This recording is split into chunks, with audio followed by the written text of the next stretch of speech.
Here with Jeff Kean, Executive Director of Woodland Opera House. Tell me some ghost stories about this place. Well, the major ghost story refers to the fire I mentioned in the last segment. In 1892, the entire block here was destroyed by fire. Some people think it started in the alleyway behind the Opera House, which is called Dead Cat Alley. There is a general belief that it was called Dead Cat Alley because there used to be a number of small restaurants on the alley, and any cat that was dumb enough to wander into the vicinity ended up in the pot.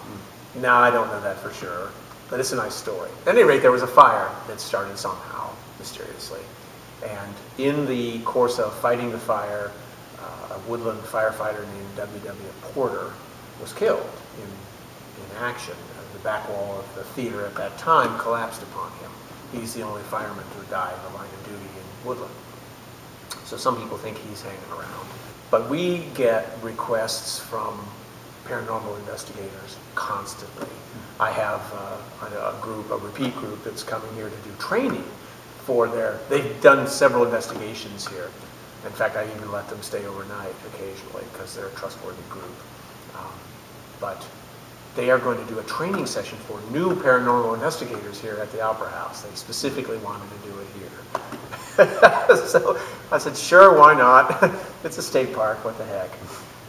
Everybody comes and they always have these great stories about, well, yes, we brought some psychics in and these areas of your theater are real hot spots, and other people like to take pictures or do sound recordings, and they play sound recordings for me, and they say, hear that, hear that? I'm going, no, it sounds like static.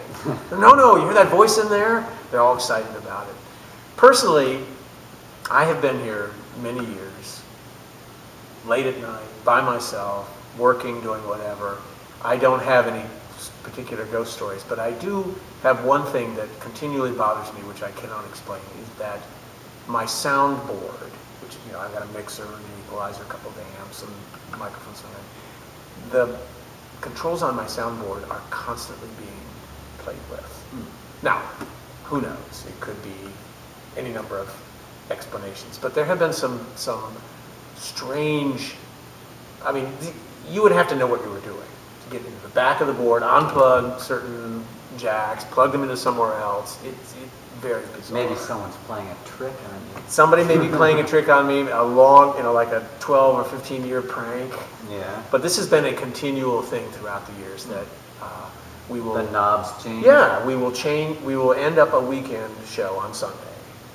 And on Friday when they come back, the amps have been turned off, or the auxiliary controls have been cranked up, or something's been unplugged and replugged. It's like, what? Why would anybody touch any of this stuff?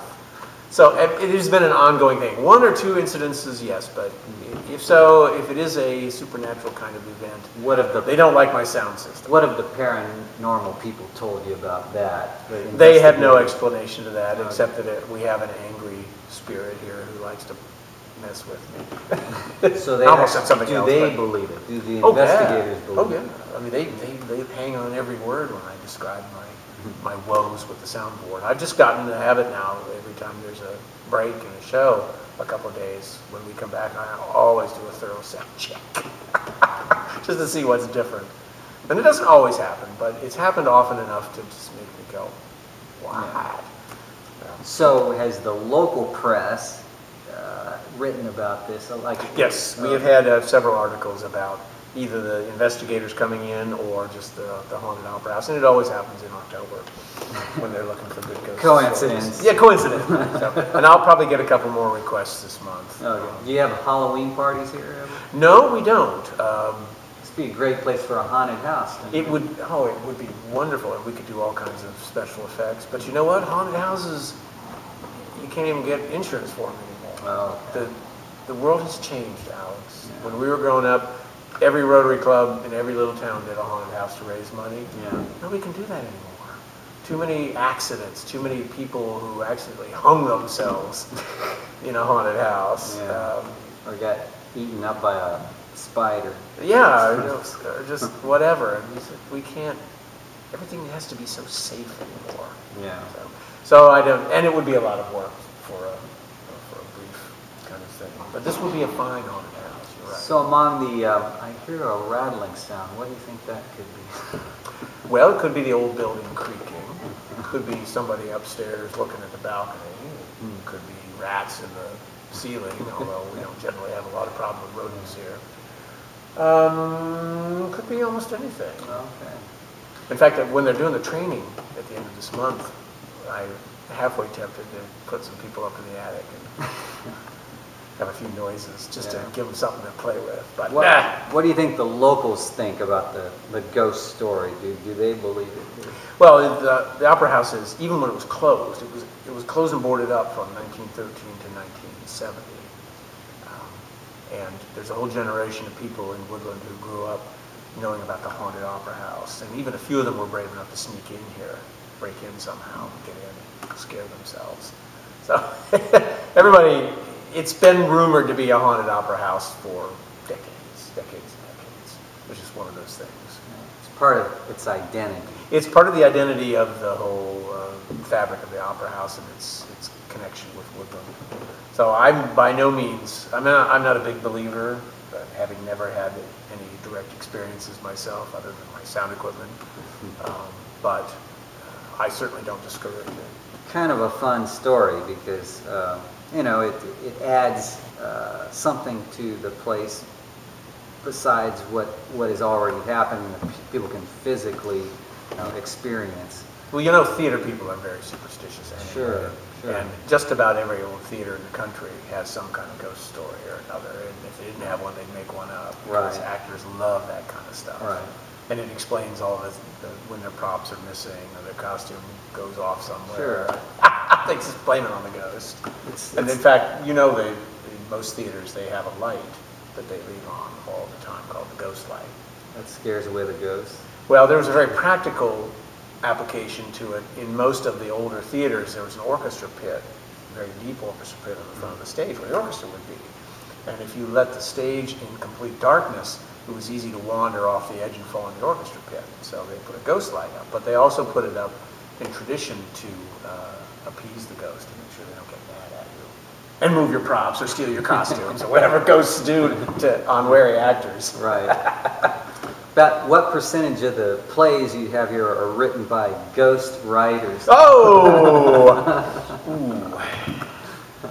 Ghost writers are great by me because they don't require royalty payments. Yeah. Well, that's interesting. Thanks for that explanation. It kind of debunks some of the myths, maybe. I don't know. I keep getting requests. Maybe someday someone will come up with something. Something that I can actually listen to. As soon as I see a photograph of a ghost, I'll believe it. There you go. Well, I wouldn't even believe a photograph anymore. So, I think I would have to actually. Well, I don't know anything can be fake now. So I don't know what people would accept as proof. Right. That Photoshop would be takes care of everything. Yeah. It's and they're so good at being able to work up this stuff. Yeah. I think it's just a matter of faith. You either believe it or you don't. By the way, I've been called a ghost by lots of friends in my life just because my name Cosper sounds like Casper, the friendly ghost. So I've had to hear that. I have a home for you after you pass on if you wanted to hang out here. This is probably a cool place to hang out. All right. Compared to other places.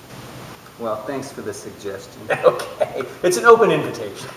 I do have actually this is an interesting story. For several years while I was here, we had an actor who was a little bit older. He actually looks a little bit like you, if you had longer gray hair. But he was a great character actor, very funny guy named Mikhail Buse.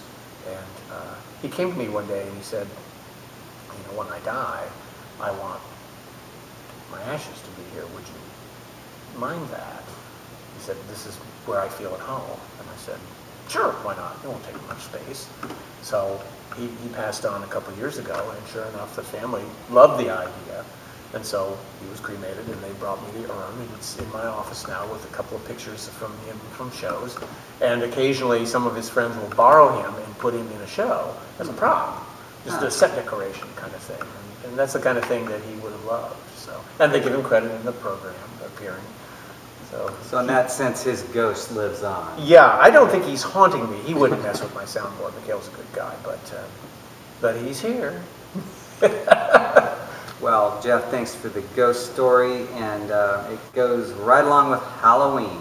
Yes, it does.